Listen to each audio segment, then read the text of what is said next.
Good afternoon. We are just waiting for a few more registrants to sign in, and then we'll get started with our program today, what you need to know about healthcare at RiverWoods Exeter.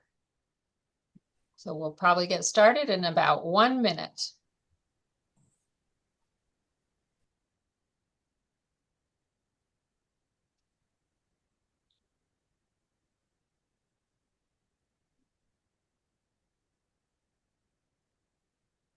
Okay, looks like the numbers have leveled off. We're going to go ahead and get started. Good afternoon, everyone, and welcome to our annual presentation from RiverWoods Exeter on what you need to know about healthcare at RiverWoods Exeter. My name is Lisa Clark. I'll be your moderator for today. We have some wonderful panelists with us who will help inform you, enlighten you about the services that we provide here at RiverWoods Exeter. So a few housekeeping items first. Everyone is on mute, but we are going to have an opportunity for you to ask questions at the end of the presentation. We are recording this today, so if you're not able to stick around for the whole thing, or if you have relatives or friends that you'd like to share this presentation with, we will be emailing you a copy of it, as well as posting the presentation to our website. We will have an opportunity at the end for questions, so I would ask that you kind of hold on submitting your questions until the end of the presentation. And when we get to that point, you will want to submit them through the Q&A box that's at the bottom of your screen. If you're on a tablet or a mobile device, that Q&A box may actually be at the side or the top of your screen. We always love to hear from you on how we can improve these presentations.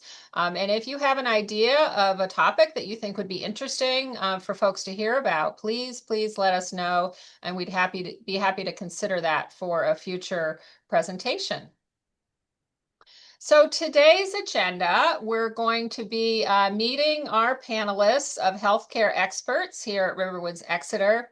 We're going to start by giving you a little history of RiverWoods. I know there's a lot of folks on the webinar today who are already pretty familiar with us, but there's some that aren't, so we'll do a brief overview of that.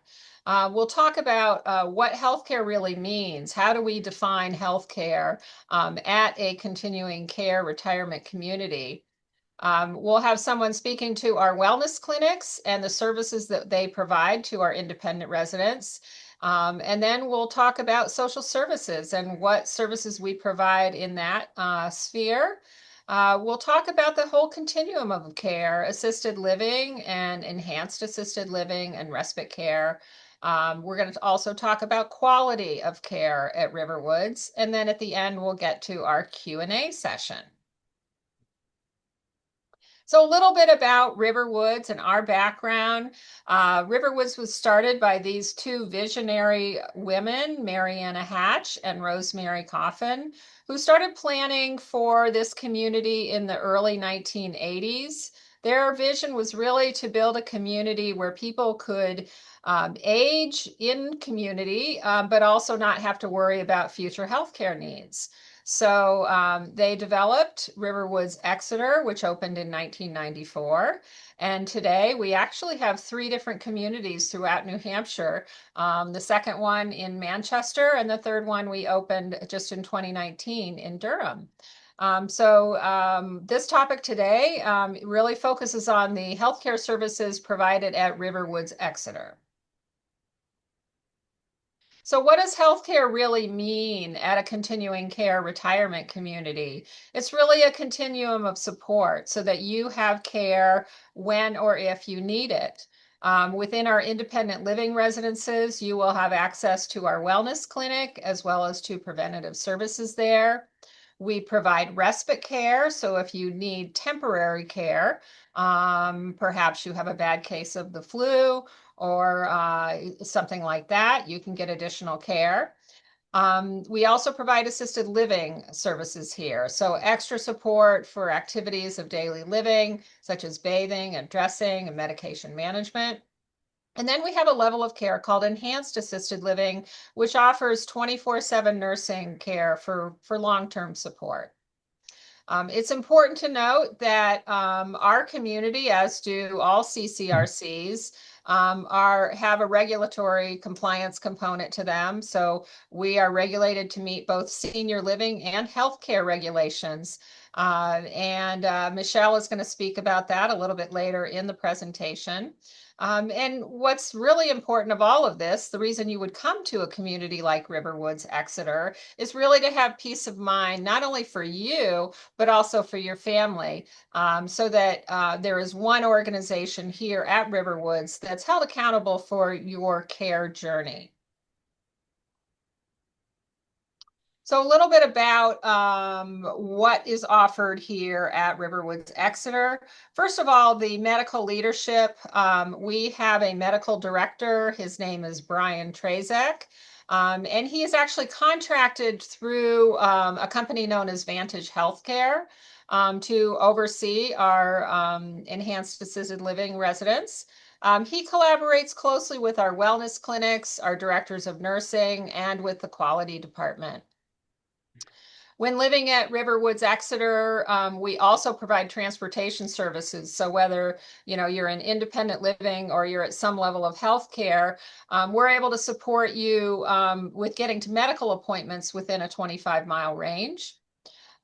We have a wonderful proximity to several area hospitals, including Exeter Hospital, Portsmouth Regional Hospital, and we are about an hour from Boston hospitals. So living in a community like Riverwoods is a smart financial decision. Your monthly fee when you're living here will remain consistent regardless of what level of care you're receiving. So whether you're living in independent living, in assisted living, in enhanced assisted living, your monthly fee won't change. The only additional fee would be for 2 more meals a day if you are in some level of health care. There may also be some out-of-pocket expenses for durable medical equipment like walkers or things like that. Also want to mention that we are evolving our plan and how we support residents here at RiverWoods. We do have a plan to consolidate our 3 smaller locations at each campus into one new building, one new lodge that will support our residents with assisted living, enhanced assisted living, memory care, and short-term rehab.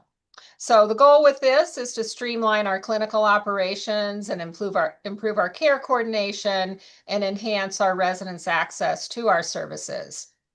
The timeline is still being figured out on this, but it is an important component of our future model for supporting our residents with healthcare. Okay, I'd like to introduce our panelists today. Once I hand it off to them, they'll be presenting more or less in this sequence. First, I'd like to introduce Emily Stewart. Emily is an advanced practice registered nurse. She holds a dual certification as an adult geriatric nurse practitioner with over 14 years of experience in senior living and long-term care. Emily has served as the Ridge Wellness Nurse Practitioner at RiverWoods since 2017, and in 2023, she became our lead nurse practitioner for RiverWoods Exeter. Next, we have Dennis Donovan, who is a social worker with over 33 years of experience in long-term care. Dennis is our Director of Social Services here at RiverWoods Exeter. He came to join us in 2009, and he's been the Director of Social Services since 2023. Dennis holds a New Hampshire Nursing Home Administrator's license as well. The third panelist you'll hear from is Michele Melanson Schmitt. Michele brings over 3 decades of experience to her role as Regional Director of Clinical Services. Her journey really began as a licensed nursing assistant, followed by a continuous professional development and culminating in a master's degree in nursing leadership and administration. And Michele also currently serves on the New Hampshire Board of Nursing. Lastly, we have Dennis Deneen, who is our health services administrator. Dennis is a master's prepared registered nurse with 20 plus years of senior care experience. He has held various leadership roles throughout his career, including director of nursing, VP of clinical operations, and corporate director. Dennis is both a licensed nursing home administrator and a certified infection preventionist. So without further ado, we will move along and start with the content of today's topic with wellness clinics led by Emily Stewart. Hi, everyone. As Lisa mentioned, I'm Emily Stewart. I'm the lead nurse practitioner for RiverWoods Exeter. I tend to be a very fast talker. I'm going to try really hard to tone that down, but if I am talking too fast, please just put it in the chat and Lisa can cue me to slow down. So I'm here today to talk to you all about the wellness clinic offerings at RiverWoods Exeter. As many of you may know, there are 3 campuses here. So we have 1 clinic at each campus. Each is staffed by a nurse practitioner and 1 or 2 registered nurses, depending on the size of the building. I myself, as Lisa mentioned, am the clinical provider for the Ridge, in addition to managing all of the wellness clinics. So we have a really great, a really strong and experienced team of nurse practitioners and registered nurses. Many of the RNs here in the wellness clinic have been here over 10 years, some up to 20. So the wellness clinics are open Monday through Friday. We have at each campus a 90-minute period of what we call walk-in hours, where folks can walk in without an appointment for things like diagnosis and treatment of minor illness or injury. So things like upper respiratory symptoms, minor wounds, rashes, urinary symptoms, etc. We also assist with a lot of monitoring of chronic conditions. So a common example would be blood pressure management, and then we communicate back and forth with residents' primary care provider or specialists.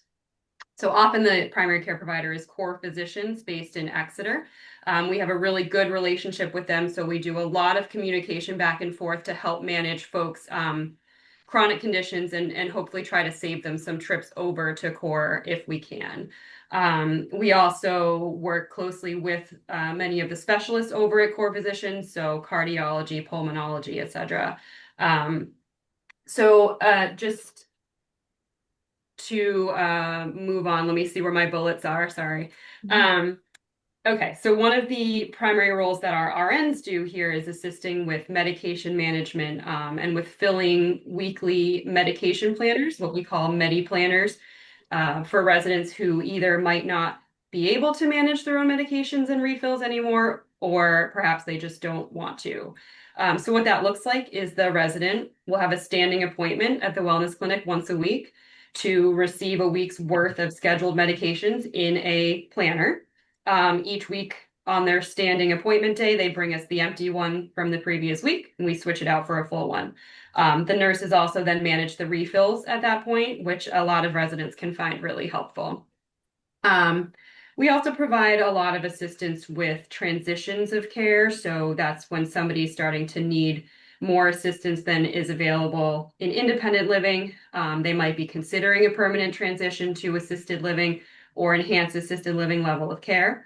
And we work with Dennis and the social services team very closely on those transitions, so he may speak to that more. We also work closely with the social services team to assist people with things like advanced directives, reviewing what they are. There's a lot of nuance to those, updating them as needed. We involve families in those conversations when needed. And then we also try in wellness to provide a variety of community-wide informational and educational sessions on a variety of topics.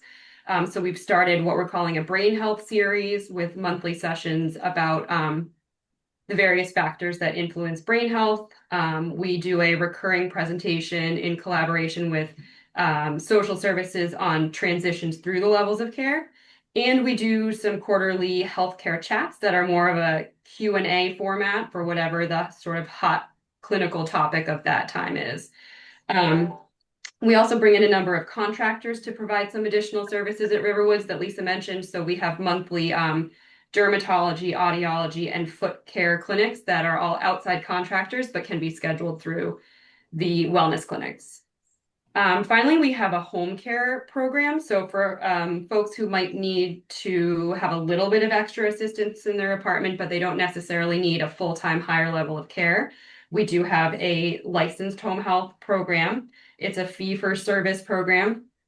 It's available at this time Monday through Friday, and it provides services that are more homemaker style. So maybe assisting with meal prep, some light housekeeping, changing beds, doing dishes, doing laundry, that sort of thing. And then sometimes, as needed, a little bit of personal care. So help with showering is often what folks on the enhanced home program are using that for. It is by appointment and it is available Monday through Friday. So what's nice about the Riverwoods program is that the minimum visit length is 30 minutes. You're also welcome to bring in outside home health agencies, but often those have a 4-hour minimum. So that's just another additional service that we can provide to help people often manage a little bit longer in the independent apartment at home. So that is it for the wellness clinic slide, and I will wait at the end to see if there are questions in the chat. Thank you so much. Great. Thanks so much, Emily. Next, we are going to transition to social services with Dennis Donovan. Hi, good afternoon. Social service at RiverWoods. We have here in Exeter, we have a social worker in each of our 3 buildings, and we have a social worker that works out of our wellness clinics. I think you heard Emily say a couple of times, refer to a lot of the collaboration we do with wellness. In our health centers, we work really closely with our nursing departments, helping to provide the person-centered care that we promise them. The social workers do quarterly assessments of the resident psychosocial needs. We do a lot of supportive casework. In independent life, we work again closely with the wellness teams and with the community life teams, helping to support our independent residents.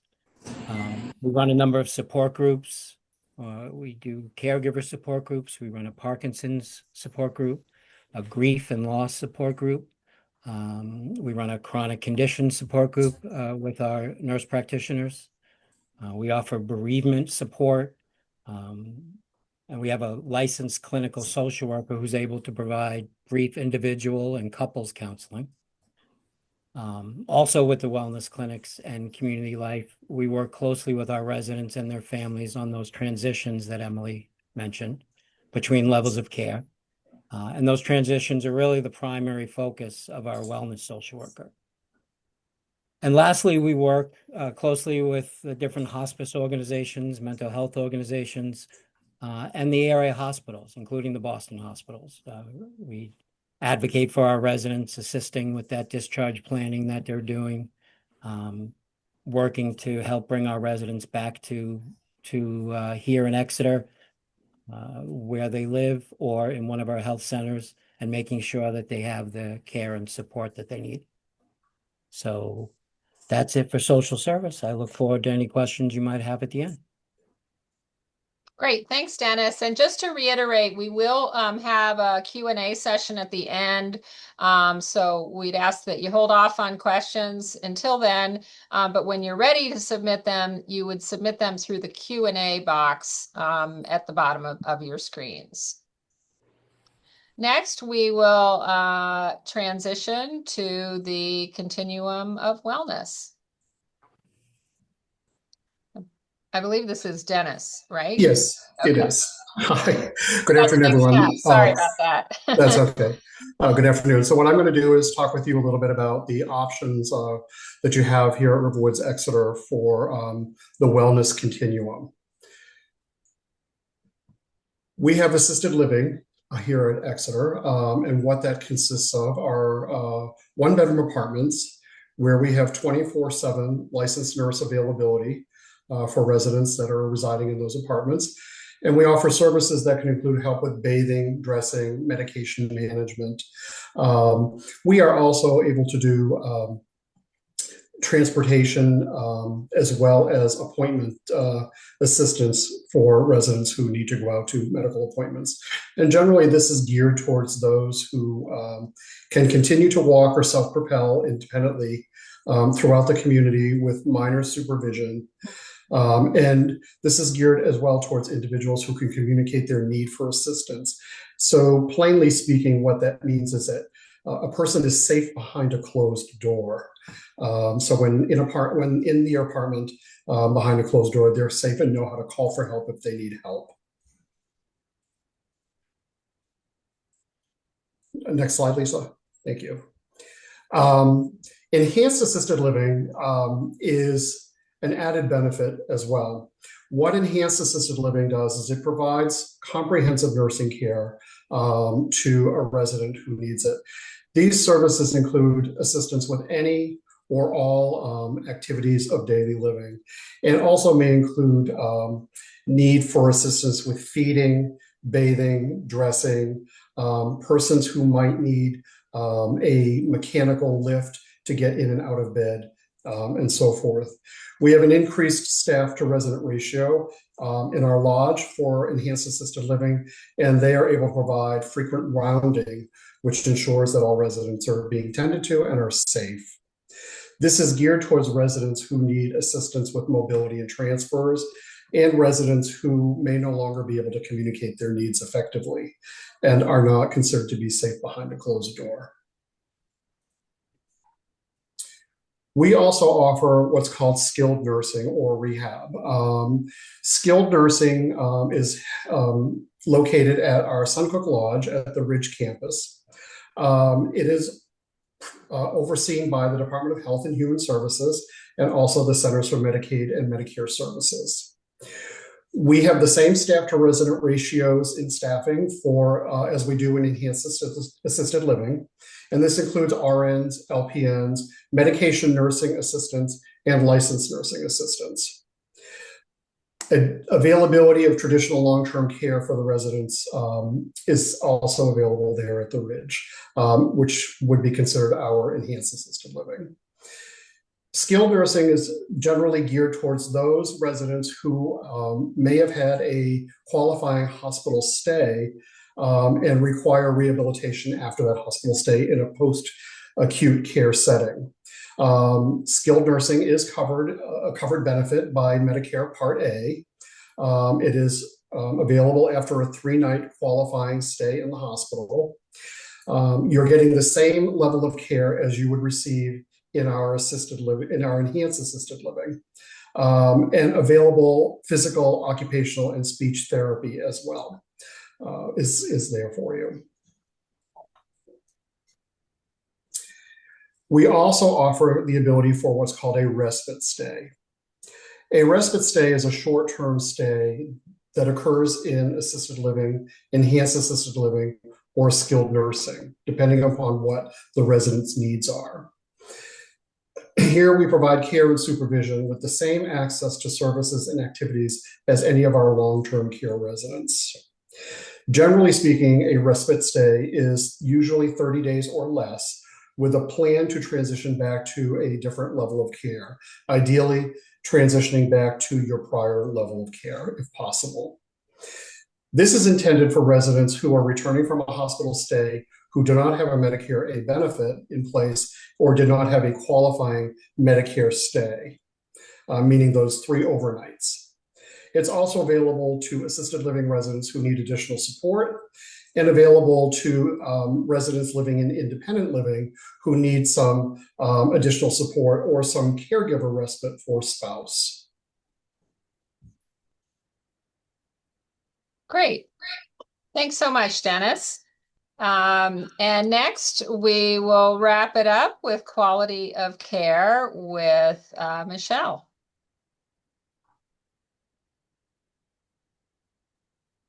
Good afternoon, everybody. As the Regional Director of Clinical Services here at RiverWoods, oversee the clinical operations of all three communities in Manchester, Exeter, and Durham.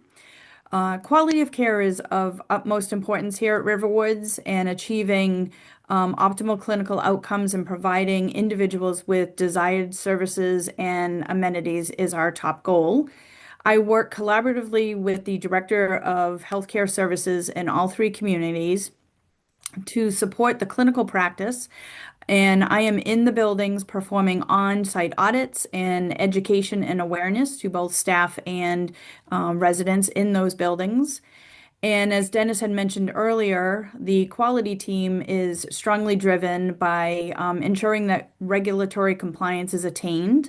And again, as Dennis mentioned, we are overseen by the Department of Health and Human Services and Medicaid Services.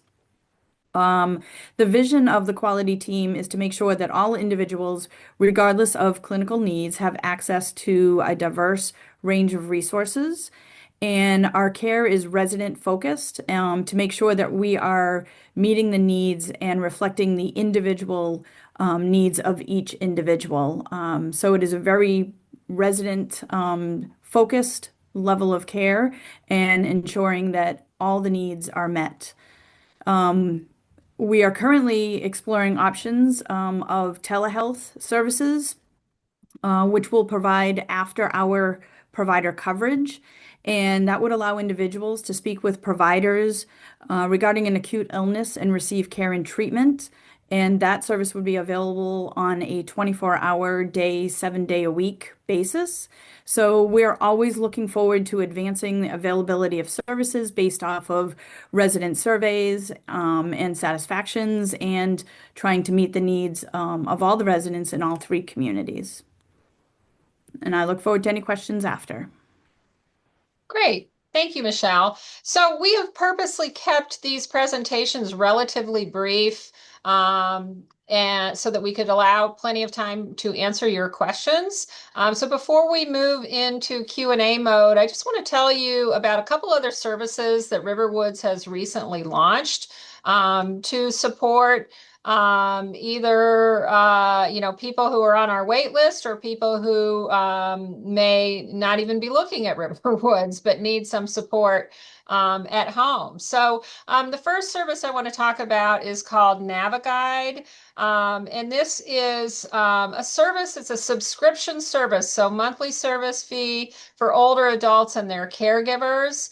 Amanda Kelly is our NaviGuide representative, and she can connect you to a very broad range of support services and resources in your area, or even resources that come into your home. So some of you who are on our wait list know that there's kind of a long wait time for some people to come here.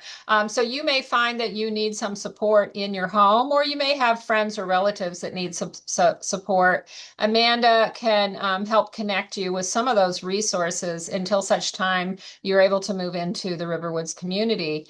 We have a QR code here for those of you who are tech savvy. You can scan that QR code with your phone, and that will connect you to Amanda Kelly.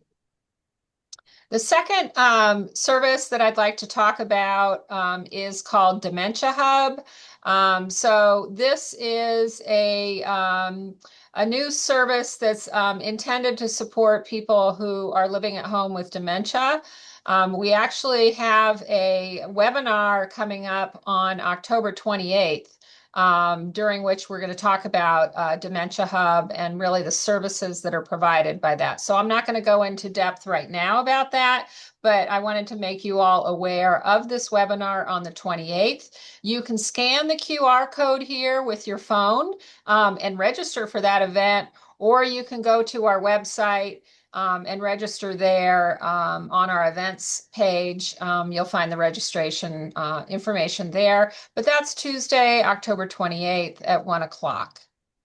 And for those of you who are brand new to RiverWoods, we always like to let you know that we do a monthly session called RiverWoods Exeter 101. It's a webinar. Some of you who are on today have been to this, so you know how valuable it is. We take a deeper dive into RiverWoods Exeter. We talk about the amenities here, how our contracts work, what's included in your fees, and how to get on the wait list. So the next one we have coming up is next week on October 9th from 1 to 2 o'clock.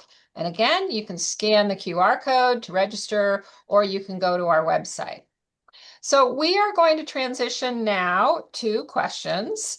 And as I mentioned earlier, you'll want to put your questions into the Q&A box at the bottom of your screen. So I am going to kind of navigate these as best I can. The first couple questions are about the centralized healthcare, which, as you can tell by now, is not the topic of today, because we're still in the planning stages, still working through the approval process. So I don't have any news for you about timelines.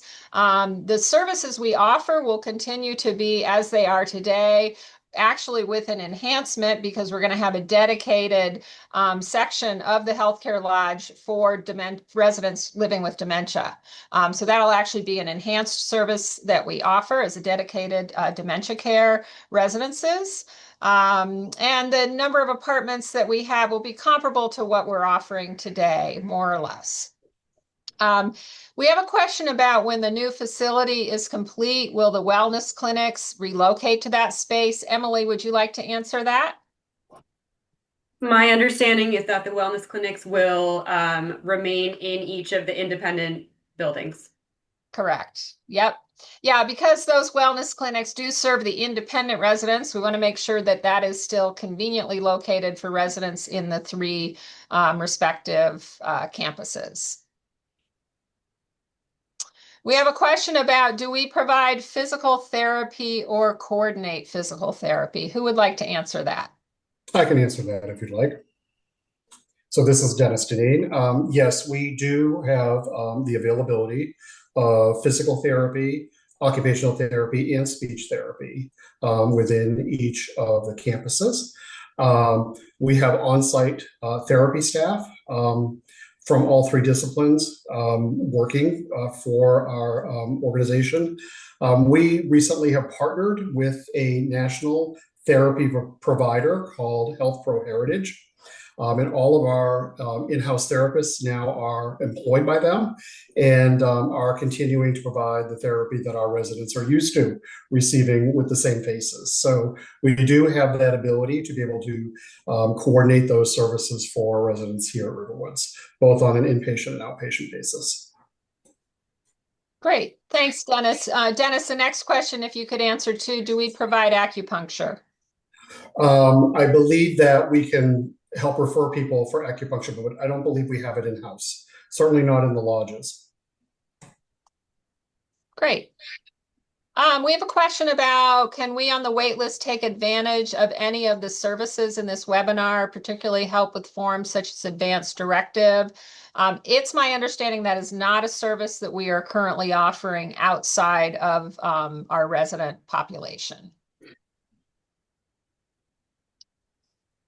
Okay, let's see.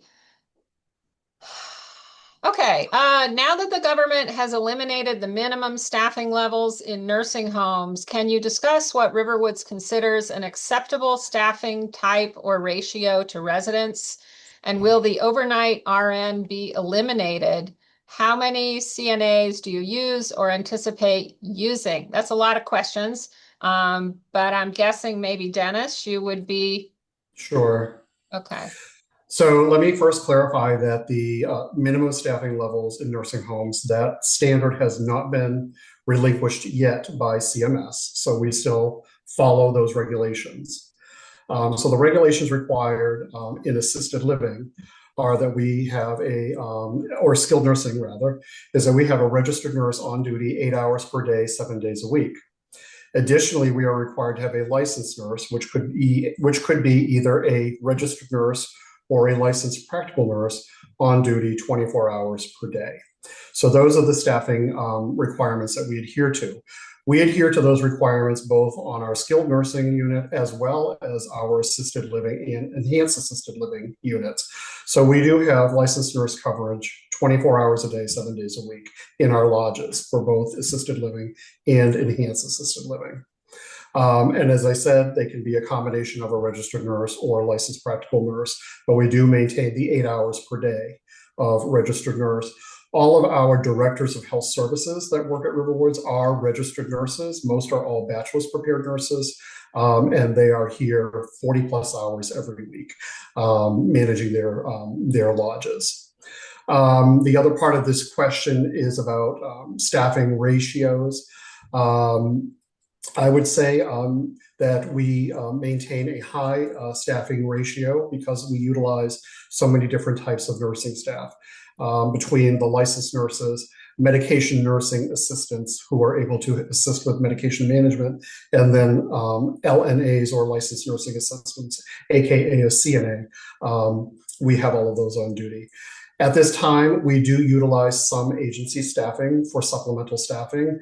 Unfortunately, we are no different than any other healthcare organization in that there is a shortage of staff available to us in terms of being able to hire. We actively recruit on a consistent basis to fill our positions, but we do augment our staffing when needed with agency staff. The RN overnight, we have no plans to eliminate any RN on duty at any time. Okay. Thank you, Dennis. Mm-hmm. All right. Let's see. Question is skilled nursing care available for residents regardless of which campus and not just for the campus residents at the Ridge? I'll take that one as well. So absolutely, any resident, regardless of where they reside here at RiverWoods, if they meet the qualifying criteria set by Medicare, which is a 3-night overnight stay in a hospital, they qualify for a skilled nursing bed here at the Ridge. So again, regardless of where you are residing, you will always have a bed available at the Ridge if you need one for skilled nursing. Great. Thanks, Dennis. A question, if you were on the wait list, is respite available, and if so, how? At this time, we do not have those services available to people outside of the community, so you need to be a resident to qualify for those services of respite care. Question about how are the assisted living regulations different in Massachusetts versus New Hampshire? I guess I can tackle that one as well. So they are different, I will say. I worked in Massachusetts for a number of years before coming to RiverWoods in senior living. And my understanding of the regulations in Massachusetts for assisted living is that it is what I would call hands-off care, meaning that in an assisted living in Massachusetts, you are not going to have the level of nursing care that you would receive here in New Hampshire at an organization such as RiverWoods, because our regulations allow us in New Hampshire to provide direct hands-on care at the same level as we would any skilled nursing facility. In Massachusetts, they don't have that ability by regulation. Great, thanks, Dennis. How are fees for direct admission calculated? So, good question. We have been more recently taking people directly into direct admission, so bypassing the independent living level of care. It is an entirely different contract. You don't pay a big entry fee when you come directly into it. Assisted living, but you do pay a higher monthly fee. So, I mean, if you're interested in that, we can talk more offline about it, but it is a much higher monthly fee than you would pay if you were on one of our what we call a life care contract. Another question, does skilled nursing have limits in their stays? The answer to that question is your Medicare benefit provided through Centers for Medicare and Medicaid Services allows for up to 100 days of skilled nursing care based on the resident's ability to meet goals and objectives that are set for that resident. So the care is personalized, goals are set, and as long as the resident is making progress, they are eligible to receive up to 100 days of care in a skilled nursing facility. The other caveat to that, though, is that after day 21, there is a Medicare copay that gets assigned to that stay. And it is a daily copay that generally a resident's secondary insurance would likely cover. So, in terms of length of stay, we do have a limit of up to 100 days. I will tell you that most residents who come to skilled nursing have a length of stay of less than 30 days, generally speaking. Great. Thank you, Dennis. Mhm. So the next question is about long-term care. I'm not sure I completely understand the question, but I'll attempt to answer it, and then anybody else can jump in if they have a different take on this. The question is, please explain how a resident can use their present long-term care investment in conjunction with services needed at RiverWoods, since the monthly fee includes that benefit if one does not have a current policy. So the services we offer at RiverWoods, if you come into independent living onto a life care contract, that is a long-term care policy for you. So some people coming to live here don't have a policy, but some people do, and many of them choose to discontinue their policy because they're getting those services for RiverWoods and they're paying for that at RiverWoods. But if you were to have a long-term care policy when you come to live here and you want to keep it, you can, if you go into some level of health care that qualifies for reimbursement by your policy, you could file a claim and get reimbursed for those services. Does anybody have anything they want to add to that? Yeah, the No. the social service team is assessed with nursing in working with the insurance company to make sure they have all the information that they need for someone that is filing a claim. And if you have all long-term care health policies are different. And if you have a good policy, there's a chance they're going to pick up at very least a portion of your monthly service fee. And that would be, you pay the monthly service fee to RiverWoods, and then the insurance company would reimburse you for that. Great. Thank you, Dennis.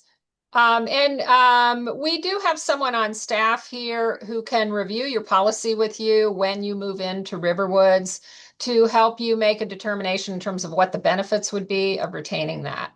So that is a service we can provide to you once you move in and become a resident here. We always recommend that people retain their policies for the first year that they're living at RiverWoods, because we want to make sure that you're happy here and settled before you discontinue that policy. Okay, the next question is, are the nursing staff in the wellness clinics, can they prescribe antibiotics for UTI or respiratory infections? Can they order x-rays of the chest or bones? Emily, would you like to take that? Yes, this is me. So yes, the nurse practitioners at the wellness clinics are prescribing providers, so we can assess you, evaluate you, and then, if appropriate, order a medication for you. We send those typically to a local pharmacy, and then our campus services team is often the ones who will pick that up and bring it back to the front desk here if someone is not feeling well. So for acute issues like that, we absolutely can and do prescribe. If there are situations that are going on that are a little bit more complex, let's say you've had an ongoing, chronic issue. As I mentioned earlier, we do work closely with the primary care providers in the community because we are not a primary care practice. We are sort of an adjunct. So if there's something that's more complicated that might need more extensive workup, we may be in communication with and referring you to your primary care provider. But overall, yes, if you come in for an acute issue, we can treat and prescribe. We can order lab work, and we can order imaging. Now, as a quick disclaimer to the imaging, we do not have imaging on site here in the wellness clinic. So what we would be providing you is an order to go obtain that somewhere else. And again, in acute scenarios, we certainly can do that. If it's something more complex that we would want a specialist following up on, we would help you be in communication with that person to make sure that the correct eyes are looking at the results of that imaging. Great, thanks, Emily. So the next question is about Naviguide and really the geographical scope of that service. Right now, Amanda Kelly is really supporting mostly, New Hampshire, Southern New Hampshire, but it would be worth a conversation with her if you have a need out of state. We actually have partnered with another organization to provide these services, so I believe they do have support people in other areas. So I would encourage you to reach out to Amanda or reach out to us, and we can connect you with Amanda to inquire as to whether she can connect you with somebody else if you have a need outside of the state of New Hampshire. So we have another question. I'm familiar with a CCRC that allows residents to hire up to 3 shifts of personal care attendants. Is this allowed at RiverWoods? Shouldn't this person be in assisted living, not independent living, if they require that much care or assistance? Who would I've like gone to? off mute because I can take the beginning of this one and then maybe I'll tip it to Dennis after that. Okay. So yes, we do allow this and it does happen. It is very much a personal choice, and many would choose at that level of care to elect to go to assisted living or enhanced assisted living.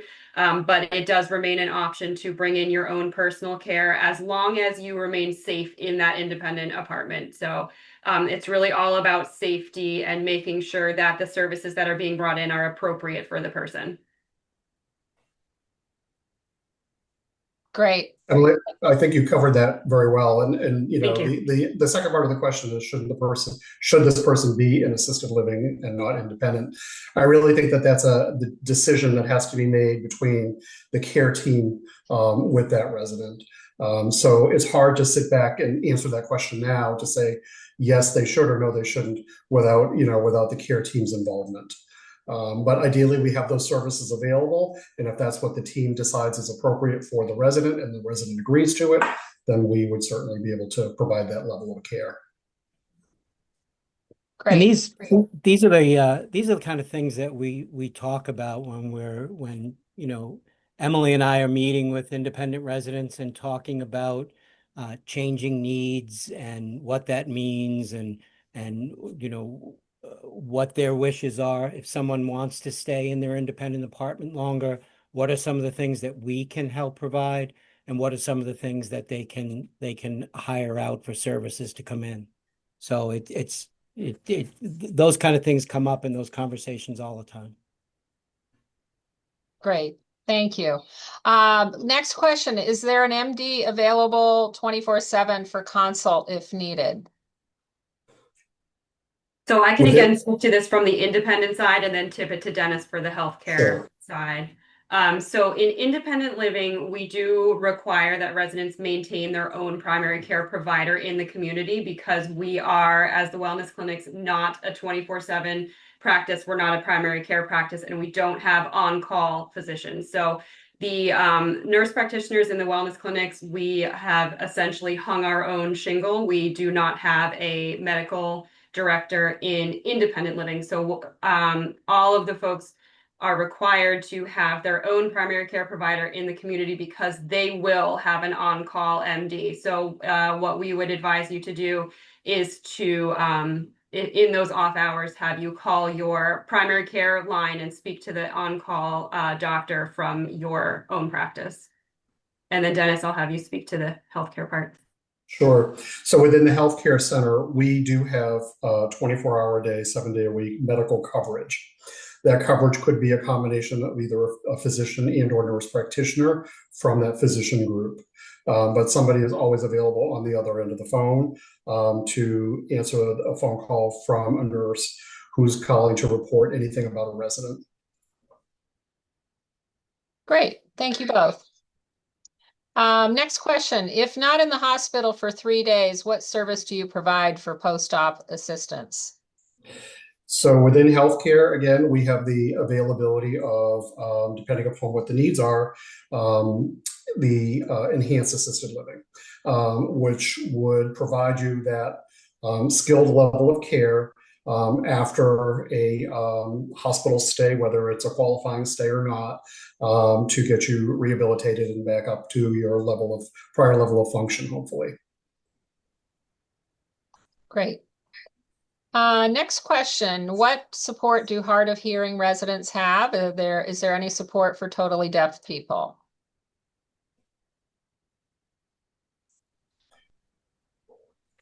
In healthcare, we do have access to the Society for Deaf People.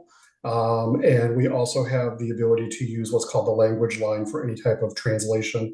And we can do that both through a tablet, so that there's a visual translation between resident and the person on the other end, we also have the I'm trying to think of the touch tone dialing phone capability as well for hard of hearing people. Again, that's in healthcare, that's addressed on an individual need, and we work with the resident and or their family to see what they're most comfortable with and give them whatever it is that they need to be able to be cared for appropriately, so that our staff can communicate with the resident and the resident can communicate with us effectively.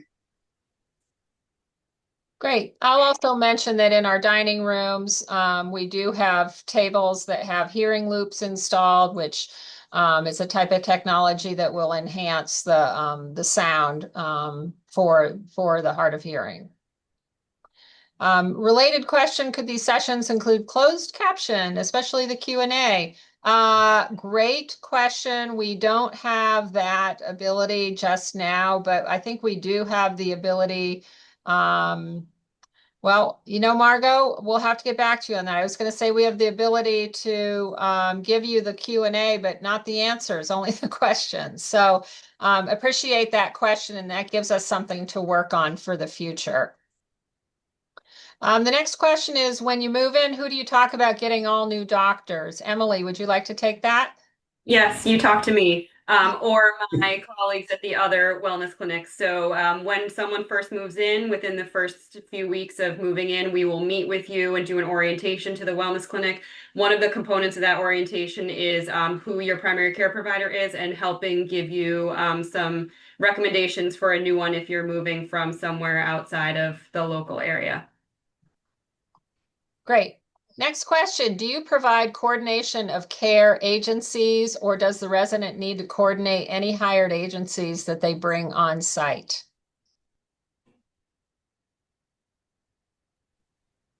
We assist with those referrals. We have a couple of different agencies that we refer people to, agencies that are licensed and that we've had experience with, we have a relationship with. Great. We'll add, though, at least in independent living, yes, we do make the referrals to those home health agencies. As far as scheduling the actual personal care assistants coming on site, that is typically the resident or the family scheduling that. And that's because the contract is between the resident and family and the home health agency. And so those scheduling issues need to be managed directly between them. Great. Do the independent apartments still have a call button for emergencies? Yes. And residents also have a pendant of their own that they can wear as well. Yeah. Great.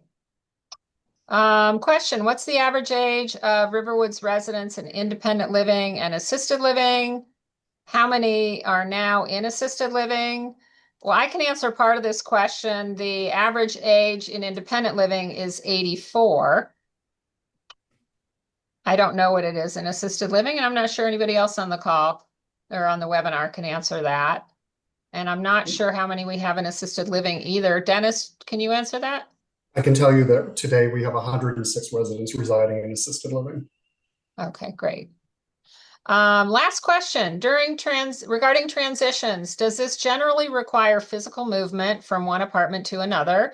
And if so, does it require that both partners in a couple transition at the same time? I can answer this question. So if you need to move to assisted living, you, yes, would move to a different apartment that would have more safety features in it. And if you are a couple, and only one of you needs more support, you do have the option of one partner remaining in independent living and the other partner moving into assisted living. Your monthly fees stay the same, even though you may be occupying two different apartments. The only additional fee would be for 2 more meals a day for the person who is in any level of health care.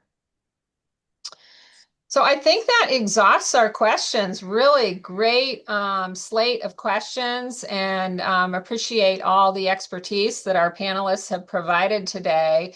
As I mentioned, this will be sent out to you, the recording of this, by email. So if you want to share it or watch it again, you may. But hopefully today you got a sense of who is kind of in charge of these various services within RiverWoods Exeter, and hopefully gave you a little bit better sense of what services you'll receive once you move here.